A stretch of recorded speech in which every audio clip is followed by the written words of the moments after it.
طرح پشتوں میں کہتے کہ آپ کا کزن تربور جو ہے وہ آپ کا سب سے بڑا دشمن ہے نا. آپ کا جو چچے کا بیٹا ہے تو آپ کے سب سے بڑا دشمن وہی ہے آپ کے مال حال کا اور آپ کے جائیداد کا. پشتون کی دشمنی صرف عورتوں،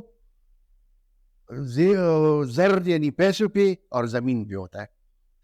جس طرح اس میں بدلے کا کہا گیا ہے، مہمان نوازی کا کہا گیا ہے، پھر اس کے بعد روغے کا بھی، یہ جو صلح کرنا ہے یہ بھی ایک ضروری چیز ہے، کیونکہ 24 گھنٹے آپ کا تو مسلسل جنگ نہیں رہ سکتا ہے نا.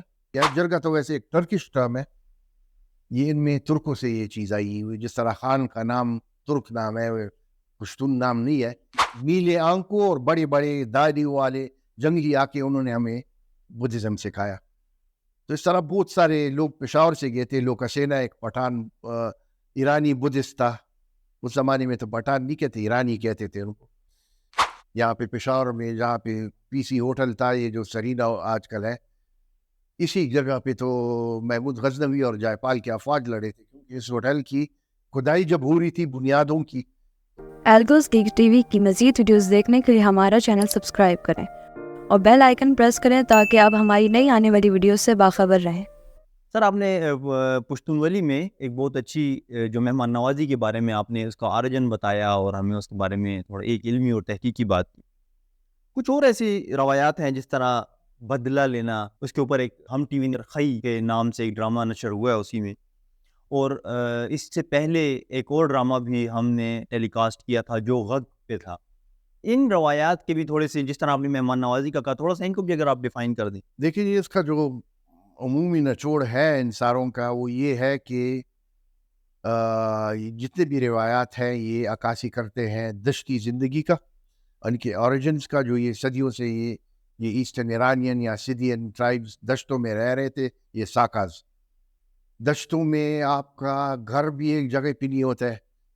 آج آپ یہاں پہ ہوگے، کل ادھر گھاس ہے، ادھر ہوں گے، ادھر ندی بہ رہی ہوگی، پانی ہوگی. گھاس بھی بہت ہے، پانی بھی بہت ہے، اور لیکن خطرات بھی بہت ہے.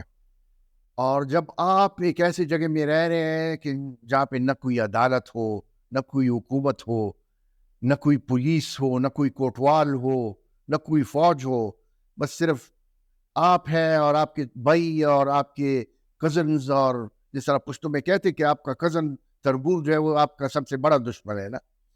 آپ کا جو چچے کا بیٹا ہے تو آپ کے سب سے بڑا دشمن وہی ہے آپ کے مال حال کا اور آپ کے جائیداد کا. جو پشتونوں کا وہ قول ہے، زن زر زمین.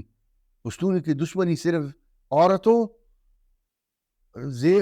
زر یعنی پیسوں پہ اور زمین پہ ہوتا ہے. یہ تینوں چیزوں، جس طرح میں نے کہا تھا، یہ تین چیزیں پوزیشنز ہیں. یہ کڈا ہے ان کا، یہ چیٹل ہے. انگلش میں اس کو چیٹل کہتے، پوزیشنز کہتے. آپ کے گھر بار کا جو مطلب یہ کہ سامان ہے، جس طرح آپ کا لوٹا ہوا، آپ کا دیگچا ہوا، آپ کا بستر ہوا، تو آپ کی بیوی بھی یا آپ کی بہن بھی آپ کا وہ اس کی برابر ہے. کیونکہ اگر بہن کی شادی ہوگی وہ آپ ہی کی رضا سے ہوگی، آپ دو گے اسے. آپ کی بیوی جو ہے وہ بھی آپ کی خادم ہے، آپ کے بچوں کی ماں بھی ہے، لیکن آپ کے لیے گھر بار بھی سنبھالتی ہے. وہ تو خیر ہے، اور کلچرز میں بھی ہوتا ہے، لیکن اس میں اس کی حیثیت بالکل اسی طرح ہے. تو دشت میں جب آپ رہتے ہیں تو رات کو بھیڑیا بھی آ سکتا ہے آپ کے خیمے میں، گیدڑ بھی آ سکتا ہے، سانپ بھی آ سکتا ہے، اور انسان بھی آ سکتا ہے. اگر کسی انسان کا نیت خراب ہو اور آپ کی بیوی یا بہن یا بیٹی اس کو پسند ہو اور وہ اس کو اٹھانا چاہے تو وہ آپ کو مار بھی سکتا ہے، یا آپ 100 طریقے ہیں. تو مطلب یہ ہے کہ ان خطرات جو لاحق تھے ان کو، ان سے نمٹنے کے لیے انہوں نے یہ جو ان کا لائف سٹائل تھا کہ یہ 24 گھنٹے ٹینشن میں رہتے تھے اور اپنے غیرت کو اجاگر کرتے تھے. تو اس کے پھر مختلف پہلو تھے. جس طرح اس میں بدلے کا کہا گیا ہے، مہمان نوازی کا کہا گیا ہے، پھر اس کے بعد روغے کا بھی، یہ جو صلح کرنا ہے یہ بھی ایک ضروری چیز ہے. کیونکہ 24 گھنٹے آپ کا تو مسلسل جنگ نہیں رہ سکتا ہے نا. آپ کا بغیر جنگ کے اور کام بھی ہوں گے. آپ نے دیکھ بھال اپنے مویشیوں کا بھی کرنا ہوگا، آپ نے اپنی زندگی بھی گزار دی ہوگی یا اپنے، تو مطلب آپ تو 24 گھنٹے یا سال ہر سال تو آپ دشمنی کی حالت میں بھی نہیں رہ سکتے. تو کمیونٹی کو بھی آپ نے وہ رکھنا ہے، وہ رکھنا ہے، اس کی یونٹی کا خیال بھی آپ نے، انٹیگریٹی کا تو آپ نے رکھنا ہے نا. تو due to all these reasons یہ جو کوڈ جن کا بنا ہوا ہے، تو یہ جگہ جگہ ویری بھی کرتے ہیں، اس میں ویریشنز بھی ہے.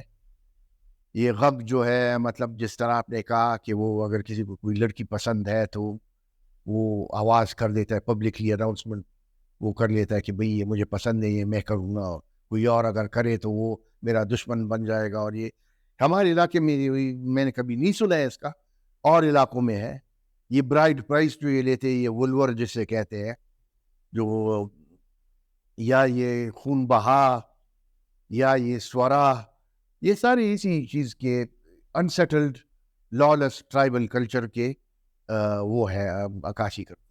سر آپ نے کسٹمز کی ابھی بات چھیڑی ہے، جی تو کسٹمز کے ساتھ ایک جڑی ہوئی چیز جو پشتون معاشرے میں ہے، وہ اس کو ہم جرگہ اور حجرہ جماعت جسے ہم پشتوں میں کہتے ہیں، یہ اس کے ساتھ جڑی ہوئی چیزیں، کیونکہ جرگہ ہی ان تمام، مطلب ان میں سے اکثر جیسے جتنے بھی ہم نے کسٹمز کے نام لیے ہیں، جرگے میں ہی اس کے فیصلے ہوتے ہیں. سورا ہوا یا غق کے بھی فیصلہ اکثر جرگے میں چلا جاتا ہے، یا خون بہا کا، بدلے کا. جی جی تو جرگہ جو ہے نا، یہ پشتون سسٹم کا ایک بہت مضبوط پلر ہے. جہاں پہ بھی یہ پریمیٹیو ٹرائبل کمیونٹیز تھی، ان کا ایک قسم کا انفارمل ٹرائبل کاؤنسل ضرور ہوا کرتا تھا، جس میں ان کے جو سفید ریش یا سپنگری جیسے کہتے ہیں پشتوں میں، یا رسپیکٹیبل لوگ آ کے بیٹھ کے اپنا فیصلہ سناتے تھے. کیونکہ آخر میں یہ بھی انسان ہے، یہ جتنا بھی ٹارزن بنے یا سپرمین بنے، یہ مطلب یہ کہ انسان تو اس کی لمیٹیشنز ہوتی ہے. تو انہوں نے جرگہ اس لیے تشکیل دیا ہے کہ ان کے بالآخر جو بھی ڈسپیوٹس ہیں، ان کے جو فسادات ہے، یا ان کے جو اس کا باہم ایک وہ ہونا چاہیے، کچھ ریزولوشن ہونا چاہیے، وہ ہونا چاہیے. تو جرگہ انہوں نے اس لیے تشکیل کیا. جرگہ تو ویسے ایک ٹرکش ٹرم ہے، یہ ان میں ترکوں سے یہ چیز آئی ہوئی، جس طرح خان کا نام ترک نام ہے، پشتون نام نہیں ہے. یہ بھی ان کو بعض پشتونوں کو، ساروں کو نہیں، بعض کو وراثت میں ملا ہے ترکوں سے، اس پہ پھر بات ہوگی. تو جرگہ بھی ایک ضروری چیز ہے ان کے لیے. مطلب یہ ہے کہ اسلام سے پہلے بھی جرگے تھے جس میں وہ اپنے روایات کے مطابق اس کو سیٹل کرتی. جب اسلام آ گیا بیچ میں تو پھر انہوں نے اسلام کو بھی شامل کر دیا، اسلامی طریقہ کار کو، اور سنت کو اور حدیث کو اس کے روشنی میں. تو یہ ایک ریکوائرڈ ایلیمنٹ ہے. جہاں پہ آپ کا پولیس اسٹیشن نہ ہو، کورٹ نہ ہو، ڈسپیوٹ ریزولوشن میکینزم آپ کا کوئی آلٹرنیٹ نہ ہو، تو اس میں یہی ٹرائبل کاؤنسل پھر افیکٹو ہوتا ہے. سر آپ نے مذہب کی بیس میں بھی بات کی، تو اس سے ایک سوال بہت اچھا یہ ابھرتا ہے کہ پشتونوں میں اسلام اور پختون کے بارے میں تھوڑا سا واضح کیجیے گا کہ پختونوں میں اسلام پھر کب آیا، اس تمام ہسٹوریکلی جو ہم بات کریں. پختونوں میں تو اسلام بہت لیٹ آیا. اس طرح اس علاقے میں اسلام آیا ہے، تو اسلام یہاں پہ جب اسلام مضبوط بنا ہے تو اس کے تقریباً 800-900 سال ہوئے ہوں گے، اتنا زیادہ نہیں. اور اسلام جب یہاں پہ آیا تو رفتہ رفتہ سلولی لوگوں میں وہ آیا ہوا ہے. اس کے تو ہمیں شواہد بھی ملتے ہیں. دوسری بات یہ ہے کہ محمد بن قاسم کے ساتھ اسلام ان لوگوں میں نہیں آیا ہے. یہاں پہ جو لوکل روایات تھے، جو بدھ مت کے اور زرتشتی روایات جو تھے آتش پرستی کے اور ہندو مت کے، وہ تھے یہاں پہ. کیونکہ یہاں پہ 350 سال تو راجپوتوں کی حکومت تھی، ہندو شاہی، کابل شاہی اور ہندو شاہی لوگ جو تھے گندھارا پہ. تو پھر ان کو پھر ایرانی مسلمانوں نے، عربی مسلمانوں نے نہیں، ایرانی مسلمانوں جس کو تاجک کہتے ہیں، انہوں نے اس کو شکست دی ہے ان لوگوں کو. آنند پال اور جائے پال جو راجے تھے یہاں پہ پشاور میں، جہاں پہ پی سی ہوٹل تھا، یہ جو سرینا آج کل ہے، اسی جگہ پہ تو محمود غزنوی اور جائے پال کے افواج لڑے تھے. کیونکہ اس ہوٹل کی کھدائی جب ہو رہی تھی بنیادوں کی، تو اس میں ہاتھیوں کے اور گھوڑوں کے اور انسانوں کی ہڈیاں بہت ملی تھی. تو کیونکہ بالائے اس طرف ہے اس ہوٹل کا، 200-300 گز اس سے آگے ہے، تو اسی بالائے میں جائے پال مقیم تھا، اور وہ نکلا تھا جنگ کے لیے محمود غزنوی کی فوج سے ملنے کے لیے. وہ یہاں پہ ان کا وہ تھا، ٹاکرا ہوا تھا، آمنا سامنا ہوا.